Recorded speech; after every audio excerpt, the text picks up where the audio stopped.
இவ்வளவு பெரிய நாடுங்க அது. இந்த நாட்டுல இவ்வளவு பெரிய அமைப்பு தேர்தல் ஆணையம். ஞானேஷ்குமாரால தேர்தல் ஆணையம் கிடையாதுங்க. தேர்தல் ஆணையத்துக்கு கீழ தான் ஞானேஷ்குமார் இருக்காரு.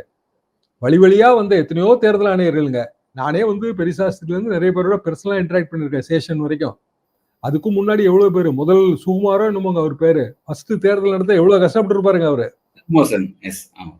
இல்லையா? எவ்வளவு கஷ்டப்பட்டு இருப்பாருங்க. இவ்வளவு பெரிய நாட்டுல இவ்வளவு லாங்குவேஜ் ப்ராப்ளம் இருக்குது, லிட்ரஸியே கிடையாது அப்போ.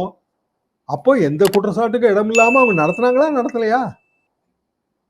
அப்ப நீ நடத்த வேண்டிய கடமையில் இருக்கிற ஞானேஷ்குமார் பதிலும் சொல்ல மாட்டேங்கிறாரு. இது நியூ தேர்தல் ஆணையம்ன்றாரு.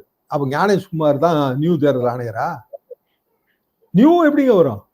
மரபு வழியில வந்த தேர்தல் ஆணையத்தில் இருக்கிற பல்வேறு செக்ஸ் அண்ட் பேலன்சஸ், சரிபார்த்து சமன் செய்ய அமைப்புகள். அந்த சரிபார்த்து சமன் செய்ய அமைப்புகளை எல்லாம் நாசப்படுத்திட்டு இனி நம்புன்னு சொன்னா என்ன அர்த்தம்? இதான் கேள்வி.